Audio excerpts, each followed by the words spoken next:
What if I told you that the 8-year-old stranger's child you just saved from a car accident was actually your own daughter who was stolen from you 8 years ago? Jennifer stared at the 2 pink lines on the pregnancy test, her hands trembling like leaves in a storm. At 21, she had dreamed of finishing her business studies, maybe starting a small shop, giving her 19-year-old brother Kemi a better life. Now, everything has changed. Sister, what is it? Kemi asked from outside the bathroom door in their tiny one-room apartment in Mushin, Lagos. Jennifer wiped her tears and opened the door. Impregnant Kemi.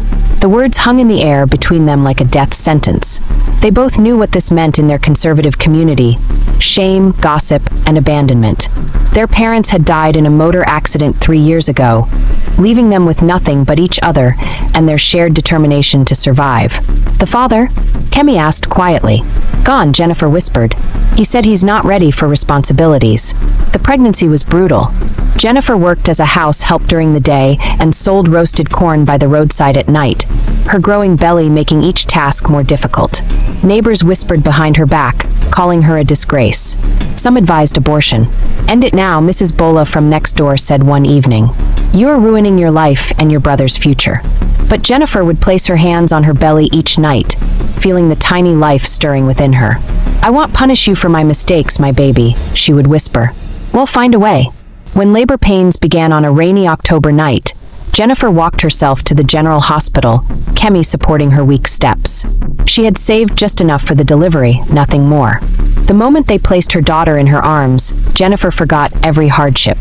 The baby was perfect, tiny fingers that gripped Jennifer's thumb with surprising strength, bright eyes that seemed to look directly into her soul. I'll call you Naya, Jennifer whispered, tears of joy streaming down her face. Because you are the purpose God has given my life. For 6 beautiful months, Jennifer poured everything into raising Naya. She would sing while she worked, carry Naya on her back to the market, and save every kobo for baby food and diapers. Their room was small, but it overflowed with love and laughter. Despite the poverty, Jennifer was happy. She had her daughter, her brother, and hope for the future. But happiness, she would soon learn, was a fragile thing. Folake worked at the same market where Jennifer sold her goods. She watched Jennifer's happiness with growing resentment. While Folake struggled with her own problems, an abusive husband, failed pregnancies, Jennifer somehow managed to smile despite having nothing. It's not fair, Folake muttered to herself one afternoon, watching Jennifer laugh as Naya clapped her little hands. Why should she be happy when miserable? The poison of jealousy drove Folake to a phone booth that evening. I want to report child neglect, she told the child services officer. A young girl, Jennifer Adebayo, living in Mushin. She leaves her baby alone to go to work. The child cries all night from hunger. She's too young and too poor to be a proper mother. Every word was a lie, but Folake spoke with such conviction that an investigation was scheduled immediately. 3 days later, Jennifer was feeding Naya when she heard the knock that would shatter her world. She opened the door to find 2 stern government officials and a police officer. We're here about your child, the lead official said coldly, pushing past Jennifer into their tiny room. We've received reports of neglect and abandonment. Jennifer's heart stopped. There must be some mistake. My daughter is well cared for. Look at her. She's healthy, happy. Where do you work? The woman interrupted, scanning their sparse living conditions with obvious disapproval. I take her with me everywhere. She's never alone, I promise you. A market is no place for a baby.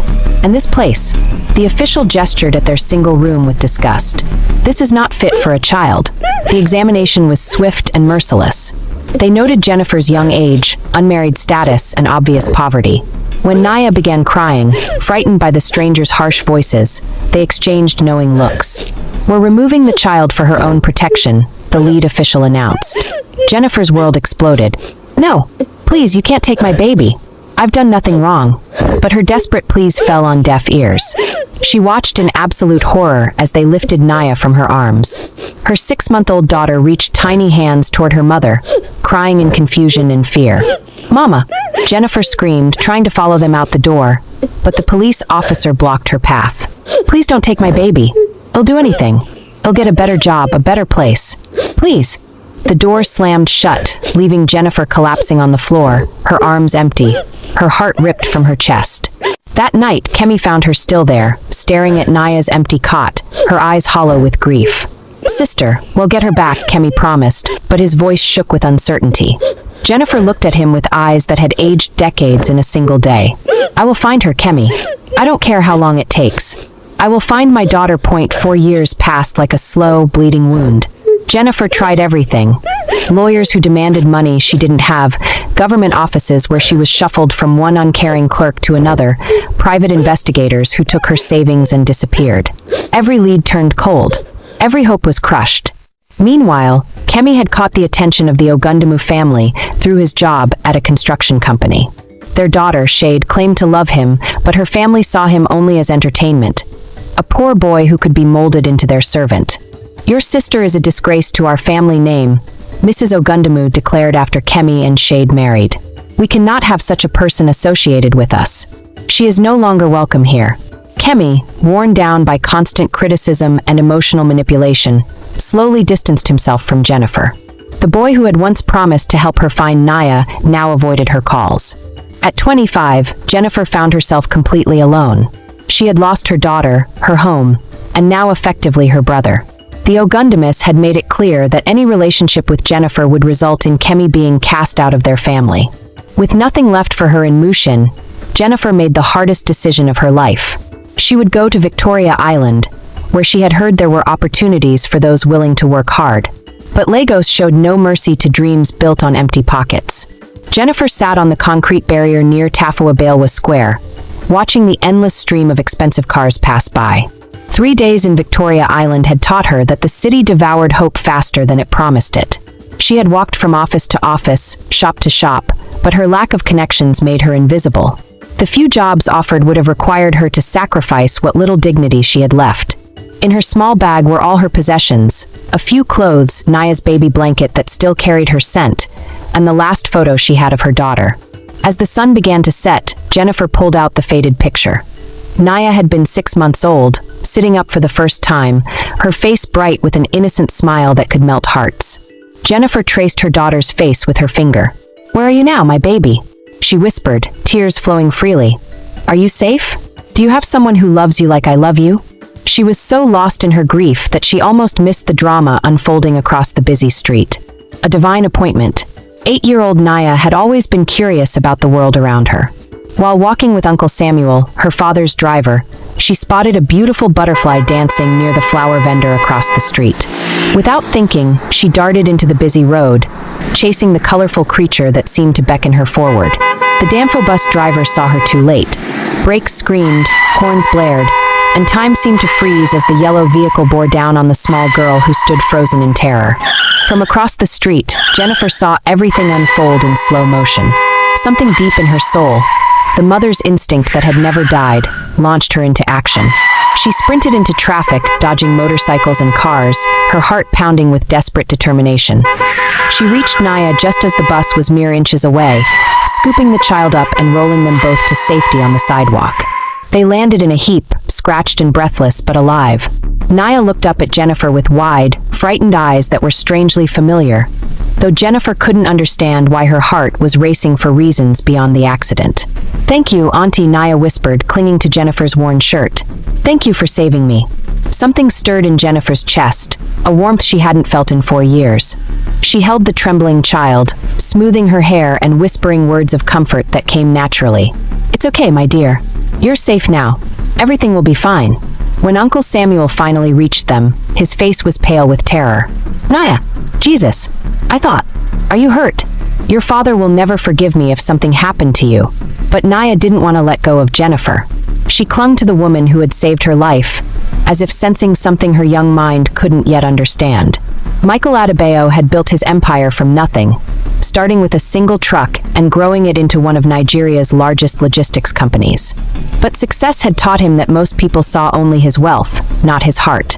When Samuel called, hysterical about Naya's accident, Michael's world stopped spinning. He arrived at the scene to find his adopted daughter clinging to a young woman whose eyes held a familiar sadness. The woman was clearly struggling financially. Her clothes were clean but worn, her shoes had seen better days, but there was something in her demeanor that reminded Michael of his own humble beginnings. "Sir, this woman saved Naya's life," Samuel explained, still shaking. "She ran into traffic without thinking twice." Michael studied Jennifer's face. Despite her obvious hardships, she radiated a gentleness that seemed to calm Naya instantly. "I cannot thank you enough," Michael said simply, extending his calloused hand. Michael, this is my daughter, Naya." Jennifer shook his hand, noting his modest clothing and the way he spoke, humble, genuine. He looked like a working man, perhaps a driver or small business owner. Jennifer, I'm just glad she's safe. Daddy, can she come home with us?" Naya asked suddenly, surprising everyone. "She smells like flowers and she makes me feel protected." Michael was struck by his daughter's words. In the 5 years since he had adopted Naya as a toddler, she had never warmed to anyone so quickly. Do you have somewhere to stay?" Michael asked Jennifer gently, noting the small bag beside her on the sidewalk. The question hung in the air like a lifeline thrown to a drowning person. "No, sir. I just arrived in Lagos today." "Then please," Michael said with genuine warmth, "allow me to offer you a place to stay. It's the least I can do for the woman who saved my daughter's life." Michael's house in Acadia was a comfortable but modest, a 3-bedroom bungalow with a small garden where Naya loved to play. He had deliberately chosen to live simply, wanting his daughter to understand the value of hard work and humility.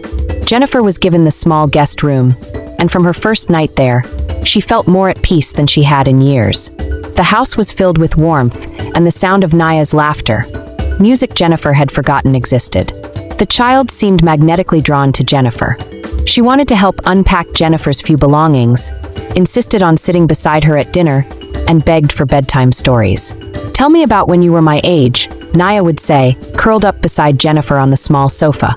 Jennifer found herself sharing memories she had buried deep. Her childhood with Kemi, the games they played, the songs their mother used to sing. Something about Naya made these memories feel precious rather than painful. Michael watched their bond with wonder. He had worried about the absence of a mother figure in Naya's life, but Jennifer seemed to fill that void naturally, effortlessly. As weeks passed, Michael found himself rushing home from work in new ways. Jennifer had begun cooking for them, simple but delicious meals that filled the house with amazing aromas. She helped Naya with her homework, braided her hair in beautiful patterns, and listened to her endless chatter with patient love. Jennifer began to bloom again. The haunted look in her eyes softened, replaced by genuine smiles. She found work at a nearby restaurant, insisting on contributing to household expenses despite Michael's protests. "You've already given me so much," she told him. "Please let me give something back." Michael began bringing home small gifts. A headscarf that matched Jennifer's eyes, her favorite tea, books she mentioned wanting to read. He told himself it was gratitude, but his heart knew the truth was more complicated. He was falling in love with the woman who had saved his daughter, and somehow saved him too. Michael kept his wealth carefully hidden. While other rich men flaunted their success, he lived modestly by choice. This had protected him from gold diggers and false friends, but it also meant Jennifer had no idea she was living with one of Nigeria's wealthiest men. To her, he was simply Michael, a hard-working, kind man who seemed to be in transportation. She respected his work ethic, admired his devotion to Naya, and slowly began to see him as more than a benefactor. Their relationship deepened through stolen moments. Michael would offer to drive Jennifer to work, claiming it was convenient. They would sit in his simple car talking for minutes that stretched into hours, sharing dreams, fears, and hopes. Jennifer learned that Michael had grown up poor, that he understood hunger and helplessness intimately. She told him about losing her parents, about struggling to raise Kemi, about dreams she had been forced to abandon. She never mentioned her lost daughter. The pain was still too raw, too sacred to share. Michael found himself enchanted by Jennifer's resilience and inner strength. She had been broken by life, but somehow maintained her capacity for love and kindness. When she smiled at him, really smiled, he felt like he could conquer the world again. One evening, as they sat on the small porch watching Naya play in the yard, Michael took Jennifer's hand. "I know this might seem sudden," he said, his voice thick with emotion, "but I can't imagine our lives without you.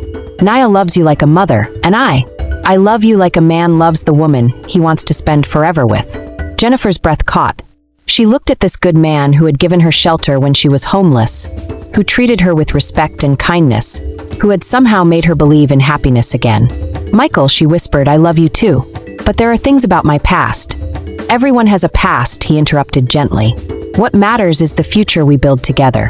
While Jennifer was finding love, Kemi was drowning in his toxic marriage. The final humiliation came during a family gathering when Mrs. Ogundamu publicly berated him in front of guests.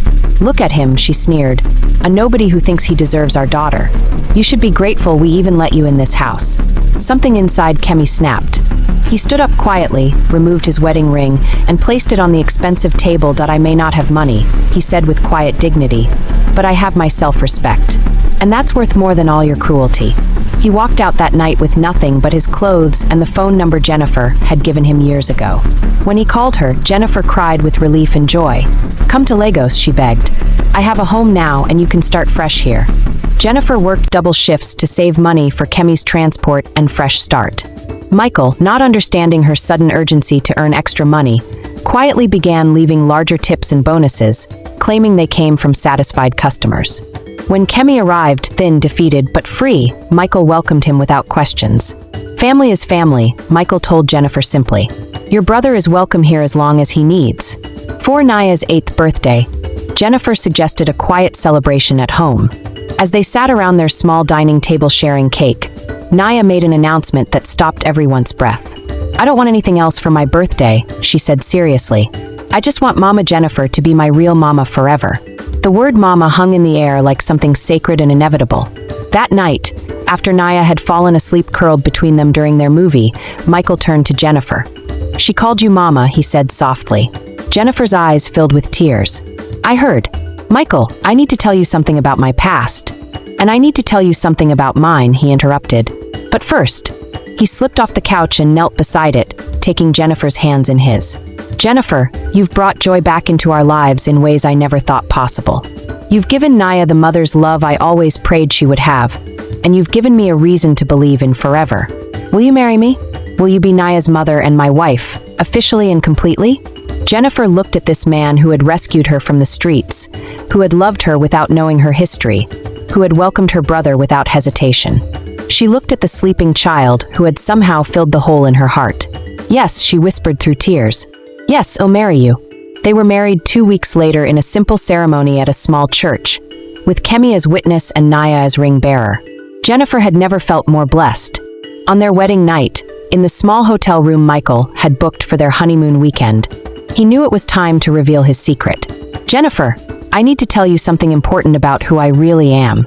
He showed her documents, photographs, newspaper clippings, evidence of the business empire he had built, the wealth he had accumulated, the true scope of his success. Jennifer stared at the papers, then at her husband, confusion and hurt warring in her eyes. You're rich? Really rich? I'm sorry I didn't tell you sooner. I wanted you to love me for who I am, not what I have. I've been hurt before by people who only saw my money." Jennifer was quiet for a long time, processing this revelation. Then she started laughing, soft at first, then harder until tears rolled down her cheeks. "I was so worried about being a burden," she gasped. "I worked extra shifts to help pay for groceries. I bought the cheapest soap to save money." Michael pulled her close, relief flooding through him. "And that's exactly why I knew you were different. That's why I fell in love with you." That night, Jennifer finally shared her deepest secret. The story of her first daughter, the child stolen from her arms, the years of searching and hoping and grieving. Michael held her as she wept, and when her tears were spent, he made a vow. "We will find her, Jennifer. I promise you we will use every resource I have to bring your daughter home." Following the trail, Michael's resources opened doors Jennifer had never dreamed possible. Within days, he had assembled a team of private investigators, lawyers, and researchers to trace what had happened to her daughter. The Child Services Office that had taken Jennifer's baby had been reorganized twice since then, and many records had been lost or destroyed. But slowly, painstakingly, they began to reconstruct the trail. Jennifer's daughter had been placed through a private adoption agency, the same agency Michael had used to adopt Naya. Probably just a coincidence. Michael told himself, but something in his gut suggested otherwise. They obtained records of all children processed during the relevant time period. The investigators began tracking each case, looking for Jennifer's lost daughter. As they waited for results, Jennifer threw herself into motherhood with Naya. She taught her to cook traditional recipes, shared stories of their ancestors, and loved her with the fierce devotion of a mother's heart. Naya, for her part, seemed to absorb every bit of attention and affection Jennifer offered. She had always been a bright, happy child, but with Jennifer's presence, she seemed to glow with an inner light. "Mama Jennifer," she said one evening as Jennifer tucked her into bed, "I used to dream about having a mama who would braid my hair and sing to me. I think God sent you to answer my prayers." Jennifer's heart clenched with love and longing. This precious child was healing the broken places in her soul. But she couldn't shake the feeling that their connection was deeper than circumstance alone could explain. The moment of truth. The breakthrough came on an ordinary Tuesday morning. Michael's lead investigator called with news that made his hands tremble. "Sir, we've traced most of the children from that period. But there's something unusual about your daughter Naya's file. Her original paperwork has inconsistencies. The dates don't match, and there are notes about her birth mother resisting the removal." Michael's world tilted on its axis. He looked at Jennifer, who was helping Naya get ready for school, and at Naya, who was giggling at something Jennifer had whispered. "What are you suggesting?" Michael asked quietly. "I think you need to do a DNA test, sir. The timing, the agency, the circumstances, it's too many coincidences." That afternoon, while Naya was at school, Michael carefully collected a strand of her hair from her brush. His hands shook as he sealed it in an envelope. It was impossible, surely. But what if? Jennifer submitted her DNA sample that same day, though Michael didn't tell her about his suspicions. 3 agonizing days later, Michael picked up the sealed envelope from the laboratory. He sat in his car, holding the document that would either confirm a miracle or put his fears to rest. With trembling hands, he tore it open. The words swam before his eyes. Probability of maternity, 99.97%. Naya, his beloved adopted daughter, was Jennifer's biological child. That evening, Michael called an emergency family meeting. He asked Kemi to come over and gathered his small household staff, people who had become like extended family. Jennifer sensed something monumental was about to happen. Michael had been quiet all day, looking at both her and Naya with an expression she couldn't read. "I have something to share with everyone," Michael began, his voice heavy with emotion. "Something that will change our understanding of our family forever." He looked at Naya, who was sitting beside Jennifer on the couch, swinging her legs and wondering why all the adults looked so serious. "Naya, sweetheart, you know that Daddy adopted you when you were little, right?" Naya nodded solemnly. "Because my first mama couldn't take care of me. That's what we thought. But sometimes God works in ways that are more beautiful than we can imagine." Michael's voice broke slightly. "I had some tests done, and we discovered something miraculous." He turned to Jennifer, whose face had gone completely pale. "Jennifer, the daughter you've been searching for all these years. She's been here with us all along. Naya is your biological daughter." The words seemed to hang in the air like something magical and impossible. Jennifer stared at Michael, then at Naya, then back again. "That can't, it's not possible," she whispered. But even as she said it, she felt the truth resonating in her bones. The instant connection, the way Naya fit so perfectly in her arms, the familiar expressions, the inexplicable feeling of completeness. Her heart had known what her mind couldn't accept. "What does that mean?" Naya asked, looking confused by all the adult emotions swirling around her. Jennifer knelt in front of the little girl and took her hands, tears streaming down her face. "It means," she said, her voice thick with wonder, "that when I saved you from that car, I was really saving my own daughter. It means that God brought us back together in the most beautiful way possible." Naya's eyes grew wide with understanding. "You're my first mama? My real mama? I'm your forever mama," Jennifer whispered. "I looked for you for so long, my precious girl. I missed you every single day." Naya threw herself into Jennifer's arms, and they held each other as 4 years of separation melted away.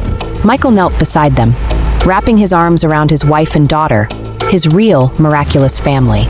Kemi wept openly, understanding that his sister had found not just love and security, but the missing piece of her very soul.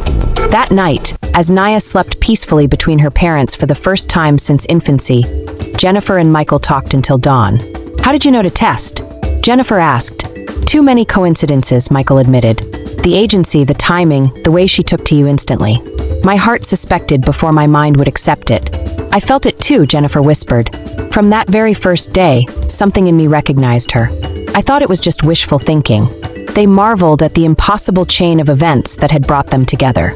If Naya hadn't chased that butterfly, if Jennifer hadn't been sitting in that exact spot, if Michael hadn't been the kind of man who welcomed strangers, any one change might have meant they never found each other. Over the following weeks, they helped Naya understand her complete story. She was fascinated and thrilled to learn that Jennifer was the mama who had carried her, sung to her as a baby, and fought to keep her. "So you never wanted to give me away?" Naya asked one day. "Never," Jennifer said fiercely. "They took you from me, but I never stopped looking. I never stopped loving you." The transition was seamless because, in truth, nothing really changed. Naya had already been calling Jennifer Mama and living as their daughter. Now they simply understood the beautiful truth behind what they had been experiencing all along. New beginnings. 1 year later, Jennifer stood in the garden of their new home. A beautiful house Michael had built where they could start completely fresh as a united family. She watched Naya play with her school friends, her heart full to overflowing with gratitude. Kemi had found his place working in Michael's company and had recently become engaged to a wonderful woman named Grace. The shame and defeat from his failed marriage had transformed into confidence and purpose. "What are you thinking about?" Michael asked, joining her on the porch. "I was thinking about that day by the road when I thought my life was over," Jennifer said. "If someone had told me that in a year I would have my daughter back, a husband who adores me, and a family that's whole, I would have thought they were telling fairy tales. Sometimes the most beautiful stories are the ones we could never write for ourselves," Michael said, pulling her close. Naya ran up to them, grass stains on her school uniform and pure joy shining in her eyes. "Mama, Daddy, guess what I learned in school today?" "What, my darling?" Jennifer asked. "My teacher said that sometimes good things come to people who wait and never give up hope. She said that's called faith." Jennifer and Michael exchanged a meaningful look over their daughter's head. "Your teacher is very wise," Jennifer said. "Thank you," Jennifer whispered during Michael's dinner prayer, "for bringing my baby home." In her heart, she heard an answer that sounded like Naya's laughter, Michael's love, and the promise that their story would inspire others never to give up hope. For some gifts are worth waiting for, some loves are worth fighting for, and some families are destined to find each other, no matter how far apart life may pull them. The end.